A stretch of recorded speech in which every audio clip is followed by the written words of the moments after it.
Dia pun sambil ngintip. Apa saya bilang kan? Itu kayak ada cewek cakep katanya. Cewek cakep. Itu duduk di atas kardus katanya. Serius? Usah yang aneh-aneh lah. Iya serius ya. Emang bisa omongan. Duh kan ada. Serius? Assalamualaikum warahmatullahi wabarakatuh. Terima kasih sudah mengklik channel ini. Kembali lagi kita hadir dalam segmen Kemis, Kejadian Mistis.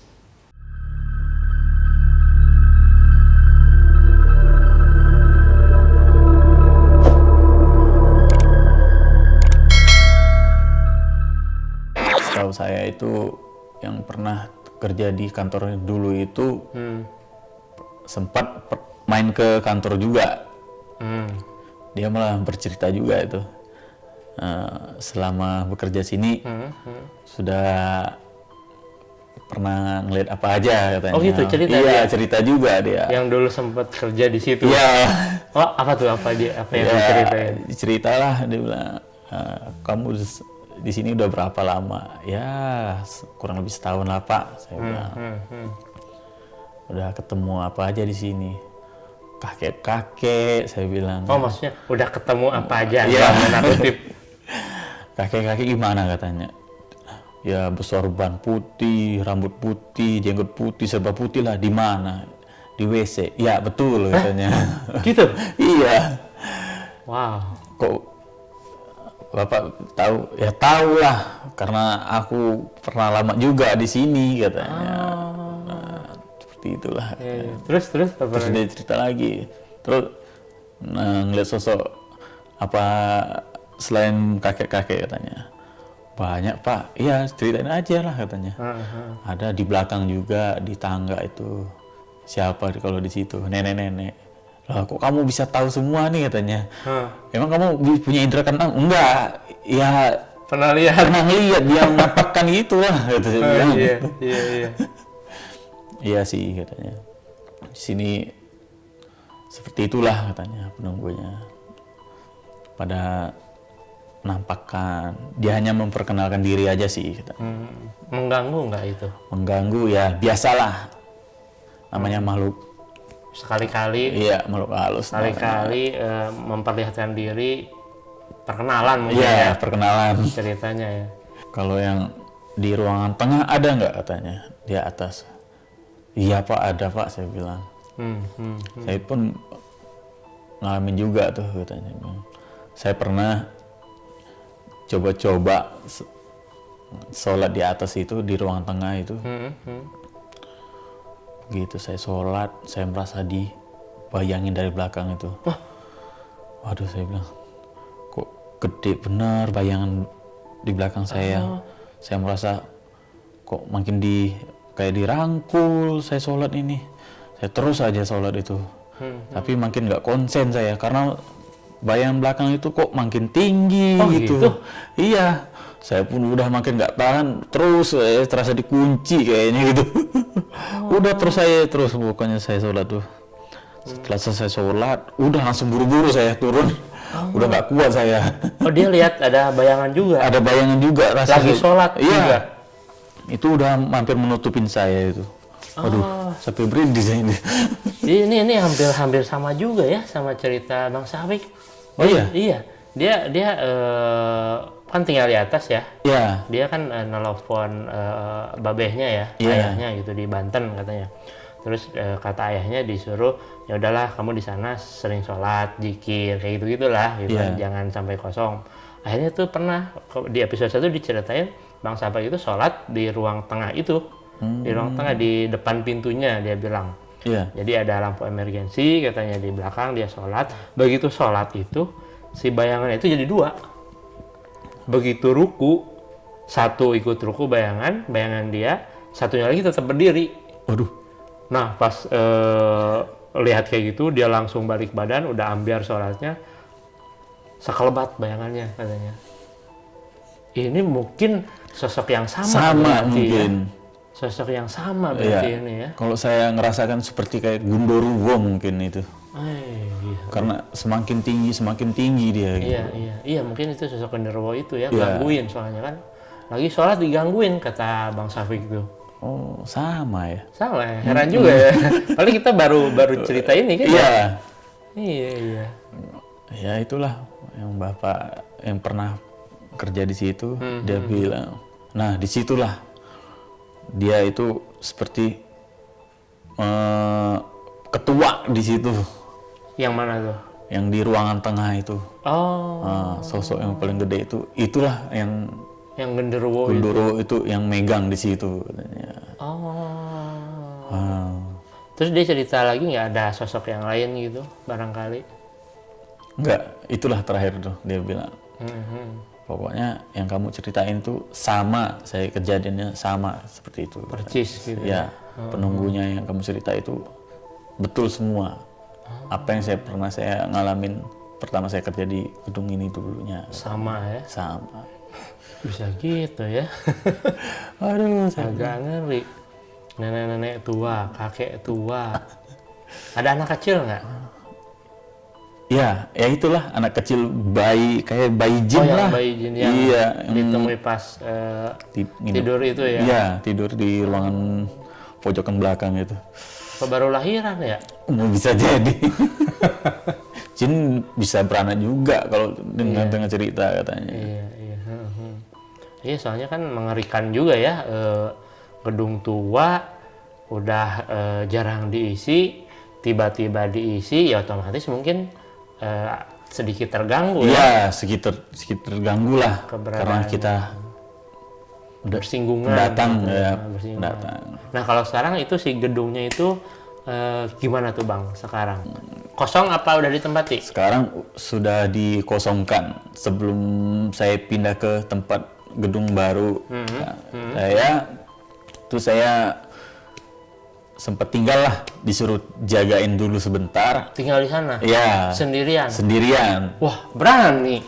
Ya, karena sudah terbiasa, jadi nggak mikir macam-macam. Jadi nggak heran dengan barang gituan. Nah, bentar. Itu waktu sendirian di sana jaga, ngalamin nggak? Wah, malah parah saya sendirian itu. Gitu ya? Iya, tapi saya masa bodoh, biarin aja lah. Kayak gimana tuh? Paling saya itu pas lagi sendirian, itu kan gelap ya suasananya. Ya, di ruang-ruangan itu udah pada gelap semua. Sebelumnya itu masih ada penerangan lah, masih ada lampu yang bisa nyala. Saya pasanginnya. Setelah ditinggalin kosong, otomatis pada putus lampunya. Hanya ruangan saya aja dengan teras gedung itu yang nyala. Itu gimana? Itu parah. Berani nih Bang Tigor nih. Gila ini. Kalau dibilang berani, ya diberaniin lah. Nyalinya tinggi. Bang Opik aja ya Bang Safik itu, saya tantang itu. Lo berani nggak kalau sendirian ke gedung sana? Wah sorry, kalau sendirian nggak berani katanya. Kalau berdua oke lah katanya. Segitunya. Itu gimana Bang? Bisa diceritain? Ya, pas saya kantor sudah pindah semua, saya sendirian di situ. Ya, adalah gangguan-gangguan lain. Seperti kayak di atas itu kan sudah kosong kan, udah nggak ada apa-apa lagi. Atas bawah itu udah kosong lah, tinggal di ruangan saya sendiri aja lah. Begitu saya mau tidur, ada aja kayak seperti kayu yang jatuh gitu, melempar di lantai atas itu kan. Lantainya papan masih. Kayu kan? Kayu, ya. Ludar, waduh, kenceng banget. Pikiran saya kayak, ini apa ada maling? Ya udahlah saya coba cek ke atas. Oh dicek ke atas? Dicek ke atas. Aduh. Udah nggak ada lampu. Ya udahlah pakai HP senter gitu. Serius. Kan tahu di atas tuh ada nenek-nenek. Udah nggak peduli saya tuh kan. Ya berani-berani diri lah. Akhirnya saya cek, nggak ada apa-apa. Ya udah saya tutupin semua pintu-pintu. Udah saya turun lagi. Akhirnya saya turun, ya udah besok saya tinggalin lagi. Besoknya saya jaga lagi. Pulang lah, habis pulang jaga itu sambil ada kegiatan saya lah di kantor itu buat berkerajinan. Ya adalah teman saya pengen datang ke kantor itu. Nemenin. Sebelumnya dia belum pernah main ke kantor. Silaturahmi. Iya. Gor, kamu di mana? Di kantor, saya bilang. Kantor lama, saya bilang. Oh ya udah, saya pengen main di tempat kamu lah, katanya. Oh iya, mau lihat ngerjain kerajaan kamu, katanya. Ya udah, datang aja lah, saya bilang. Datang pas malam itu, datang sekitar jam 9. Jam 9 malam. Karena dia sampai, begitu dia sampai, gedor pintu depan itu. Halo, katanya. Assalamualaikum. Gor, katanya. Ya udah, saya keluar lah. Keluar. Bukain pintu. Begitu saya buka pintu, dia pun masuk. Kaget dia. Astagfirullahaladzim. Kenapa? Enggak, katanya. Santai aja, ngapain lu kok jadi temenung gitu, bilangnya. Enggak, katanya. Udah masuk. Ayo udah, masuklah, saya bilang. Masuk di ruangan itu. Saya pun sengaja pintu kamar itu buka, hidupin lampu teras itu kan, hidupin, ya. Dia pun sambil ngintip. Apa saya bilang kan, itu kayak ada cewek cakep katanya. Cewek cakep, itu duduk di atas kardus katanya. Serius? Usah yang aneh-aneh lah. Iya serius ya, emang bisa omongan. Duh kan ada. Serius? Iya. Udah biarin aja lah, saya bilangnya. Kok cantik ya, katanya. Iya. Itu kamu ini mungkin pandangan kamu kaburin mungkin, saya bilangnya. Iya. Udah biarin aja lah, saya bilangnya.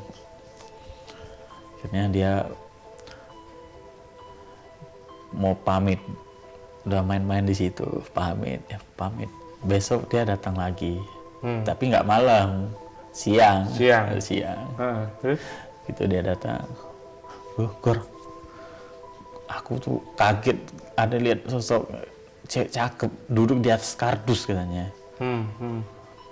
Cantik banget. Secakep katanya. apa? Pokoknya cantik ceweknya itu, katanya. Pokoknya. Sosoknya pakai baju apa, rambutnya kayak gimana gitu? Iya, pokoknya rapi banget lah pokoknya. Anggun bener lah cewek itu. Tapi Bang, bentar Bang. Ini lagi-lagi loh mirip sama yang dibilang Bang Syafiq. Dia itu kan mimpi. Iya. Di mimpi itu dia didatangin sosok perempuan cantik. Dan sosok perempuan cantik itu yang kawankan dia room tour. Keliling. Iya. Masuk ruangan-ruangan dikasih lihat lah ruangan ini. Jadi si Bang Syafiq itu waktu awal datang tuh ke Pontianak langsung dikasih tidur di ruang atas, katanya gudang. Di tidur itu dia didatangin sosok perempuan cantik, terus dia nemenin di tangga ini dia lihat sosok pocong, katanya. Di ruangan ini ada nenek tua, di ruangan ini ada genderuwo. Terus di ruangan ini ada satu keluarga, katanya. Ayah, ibu, sama 2 orang anak, katanya. Terus pas turun, dia lihat sosok perempuan cantik itu lagi turun melayang ke bawah tangga. Itu waktu di episode pertama dia bilang kayak gitu. Sama berarti dia tahu juga. Sama ya. Dia juga bilang kayak aku selama ini diam-diam aja Bang, katanya. Nggak pernah cerita ke orang. Iya sih, nggak ada cerita juga sih dia. Cerita kan? Iya. Tapi mirip ya? Sama ya? Pengalamannya itu. Ini berarti terkonfirmasi, guys. Ini terkonfirmasi berarti. Jadi mimpi yang dialamin Bang Syafiq itu satu persatu kebuktiin ya? Iya. Bukan cuma mimpi doang. Itu. Nah, ini saya baru kaget nih sosok perempuan cantik ini. Ternyata kelihatan sama teman Bang Tigar malahan. Aduh.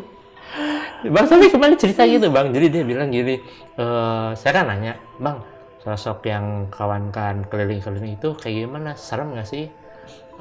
Enggak, katanya bro. Nggak ada serem-seremnya. Cantik malahan. Friendly, sahabat lah gitu. Nggak nyeremin. Serius Bang? Iya, katanya. Saya juga sampai heran. Kan kalau biasanya kalau perempuan muda kan sosok kuntilanak ya, apa gimana gitu. Tapi dia enggak nyeremin. Enggak, sangat cantik Sangat dia. cantik bilangnya. Iya. Itu benar luar biasa ya. Kalau saya nggak pernah ngelihatnya, hanya nenek-nenek. Dikasih lihatnya nenek-nenek. Padahal coba request. Nggak bang, nah itu kan waktu kawan abang datang, terus dia melihat sosok itu, kan besoknya abang masih tidur di situ dong. Iya, Itu ngerasa aneh nggak? udah biasa saya. Maksudnya nggak lihat ke arah kardus nggak? Itu ada yang duduk gitu? Enggak. Ngebayangin. Ya masa bodoh pokoknya. Udah pulang masuk ke langsung ke ruangan. Udah. Yang paling terakhir itu, ya, saya mau tidur itu. Oh, ada. Kayak gimana tuh? Ada yang gedor pintu kamar itu. Siapa yang gedor? Iya. Tengah malam? Enggak begitu tengah malam lah. Ya jam-jam 1-an gitulah. Iya. Kok ada yang gedor? Apa saya belum kunci pintu? Itu kan Iya, ada yang datang ngerjain mungkin. Siapa? Saya bilang kan.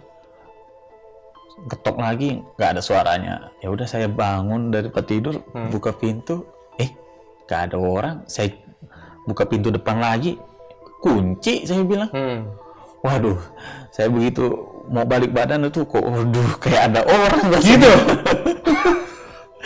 Ya udahlah, saya nggak berani mau putar ke kanan, ya mau ke kiri. Itu kelihatan merasa ada kayak ada, iya rasanya kayak ada orang gitu. Udah di belakang tuh kayak ada gitu. Alamak. Makanya jadi nggak mau berani muter ke kanan, ya udah arah ke kiri aja, pulang ke ruangan kamar itu. Kalau langsung buka pintu langsung kunci lagi. Itu kerasa nggak? Kelihatan sedikit nggak? Kerasa kayak ada angin gitu. Suara kayak ada suara gitu. Tapi nggak kelihatan sosoknya, kelihatan, ya? Cewek cowoknya gitu. Enggak. Soalnya saya matiin lampu di ruangan tamu itu. Itu jangan-jangan pas ngetok, itu pas abang buka pintu dia masuk lewat belakang kita. Ujung-ujung di belakang. Langsung tidur tuh akhirnya. Langsung tidur ya, udah tidur. Berani. Beraniin lah. Kalau saya udah lari terbirit-birit kali keluar. Ditinggalin tuh kantor. Aduh. Itulah pengalaman saya terakhir itu. Karena udah waktunya saya suruh pindah. Jadi akhirnya saya pindah lah. Itu waktu pindah ada perpisahan nggak sama penghuni? Hanya bilang selamat tinggal semuanya. Selamat tinggal semuanya. Sudah nggak ada yang bersihin gedung lagi, saya bilang gitu. Saya pamit. Nah tapi bang nih, intermezzo. Kalau misalkan abang ke kantor itu lagi sendiri berani nggak? Ya masih berani lah, udah terbiasa mungkin ya. Malah kangen saya di kantor ya. Rindu suasana kantor yang dulu lah. Malah mau ya? Malah mau, senang ya. Soalnya suasananya tenang. Tapi enggak, sekarang kosong lagi berarti itu kantor? Sudah kosong itu. Kosong lagi, benar-benar kosong? Udah kosong. Ada yang jaga nggak di sana? Nggak ada yang berani. Nggak ada yang berani. Disuruh jaga, tapi nggak ada yang berani. Oh, kantornya yang sekarang tuh udah nyuruh penjaga? Suruh cari penjaga.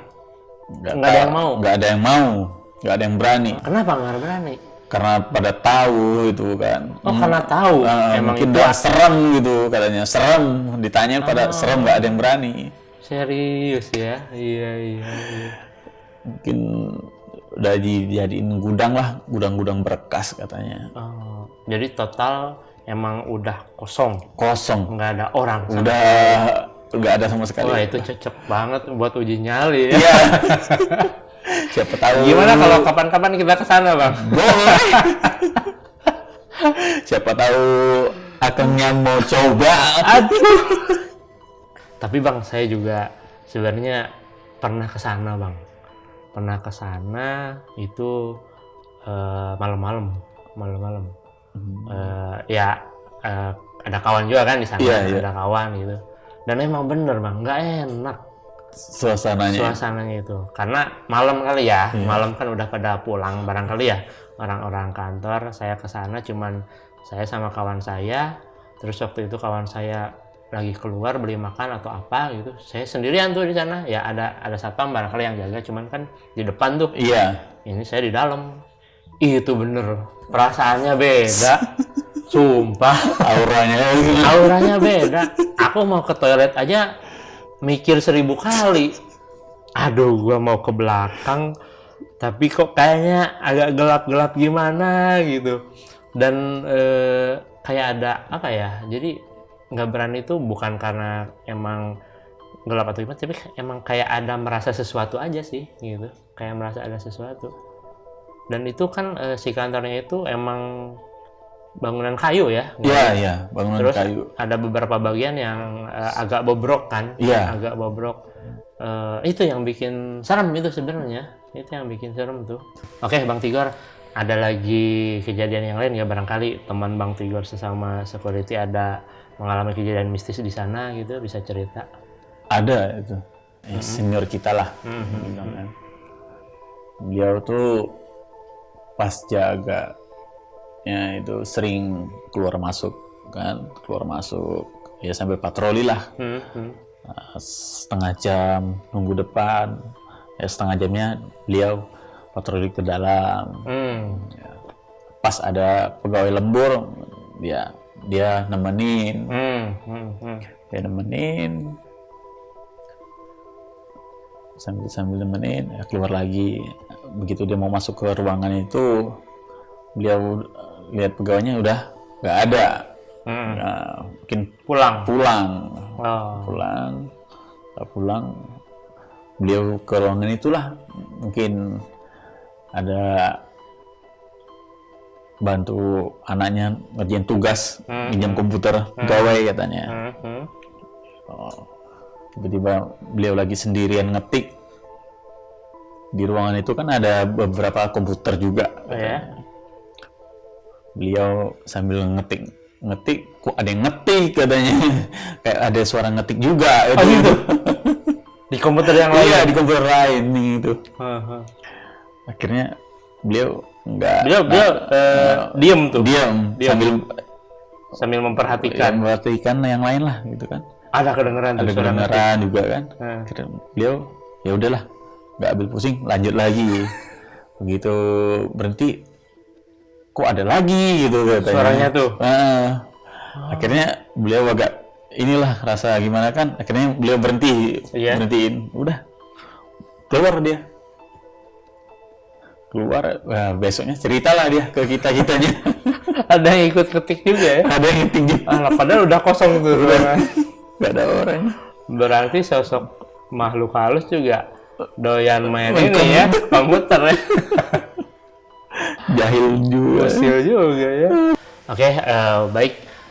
Demikian cerita segmen Kemis kita pada kali ini. Banyak cerita tadi yang disampaikan oleh Bang Tigor. Ada juga cerita yang dialami oleh rekan kerja Bang Tigor juga. Iya.